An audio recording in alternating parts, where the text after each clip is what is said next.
Planning and goal setting are very much interconnected, but they're certainly not mutually exclusive. When we consider planning, it could be a sort of an umbrella that encompasses things like goal setting.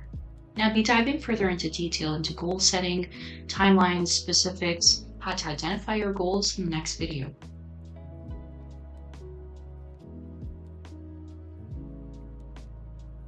My father taught me a very important lesson when it comes to planning. He said you need to have a plan for everything, and you need to have a backup plan for everything, and a backup plan for that backup plan. He really simplified that lesson by stating it with 3 simple rules. And this applies to anything in life. Rule number 1, write down your plans.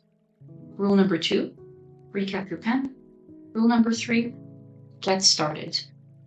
I've added a 4th to that as I've grown into understanding how planning works, and that's finish off on what you've planned.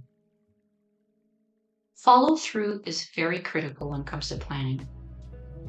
Follow through is very critical to anything. And that's what you need to plan for, that you're going to follow through on that. If you have any instinct that tells you that you won't be able to follow through on that plan, don't consider it.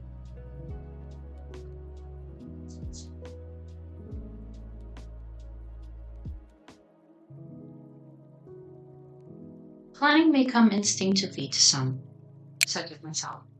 I enjoy planning. I take pride in my plans.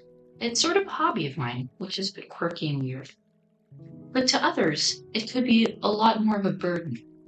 That ties us back to the discussion we talked about in the personality video, and I'll link that above. If you haven't seen that video, I'll be linking it down below to understand the context.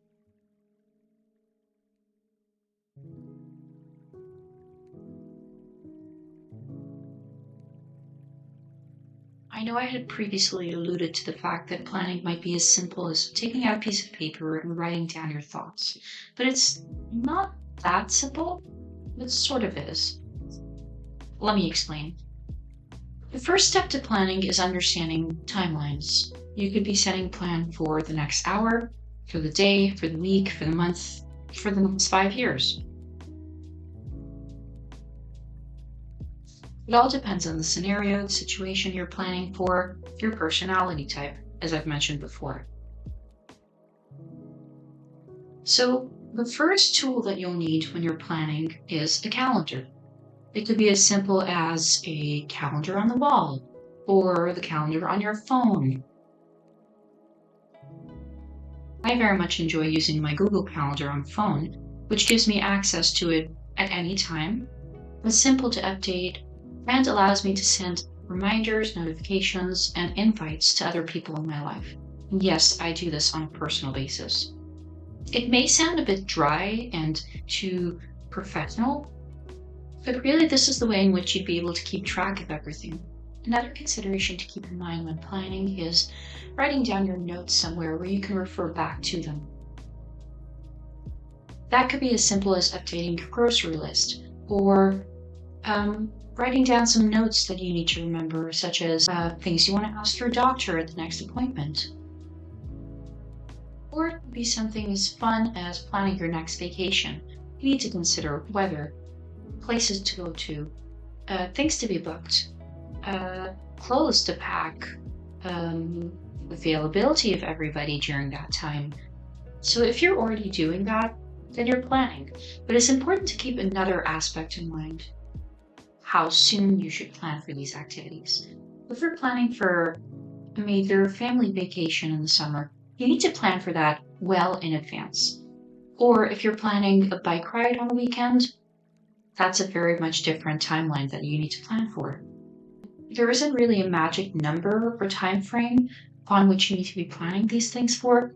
It all depends on different aspects that you can only answer.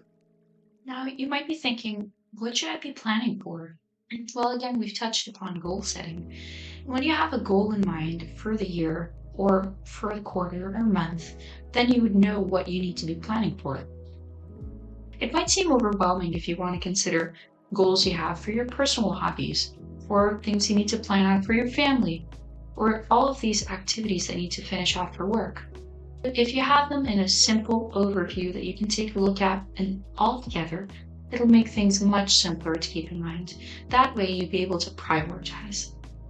Now, talking about prioritization.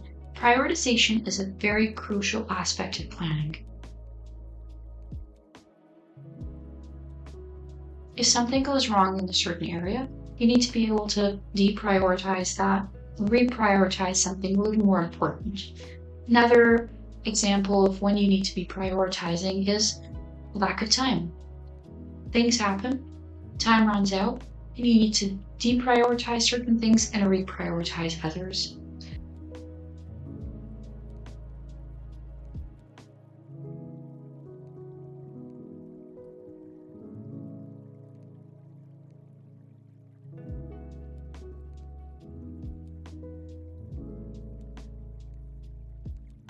A simple way of considering what to deprioritize, what to reprioritize, what's more of a priority than something else, is how you rank them when you are setting your goals.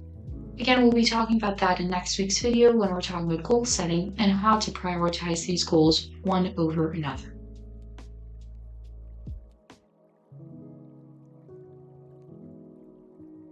One thing's for certain, there is no such thing as a perfect plan, but you need to start somewhere.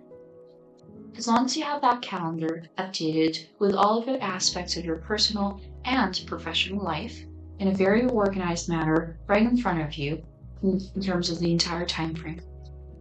I like to view my calendar in a month view to be able to consider what's happening next week, the week after, and the week after that. You might want to have that view as a full month, as I do, or perhaps just for a week, but I certainly wouldn't recommend the view to be a day. You should always definitely end your day by reviewing what activities you have the next day. That way, you'd be setting yourself up for success during the day to get started right away on that to-do list.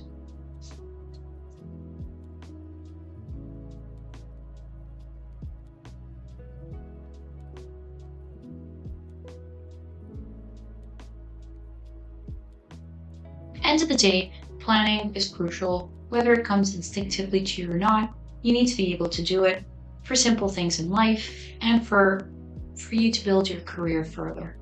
You wouldn't be able to grow your career further without the ability to plan. So start now. Trust me, it'll be easy.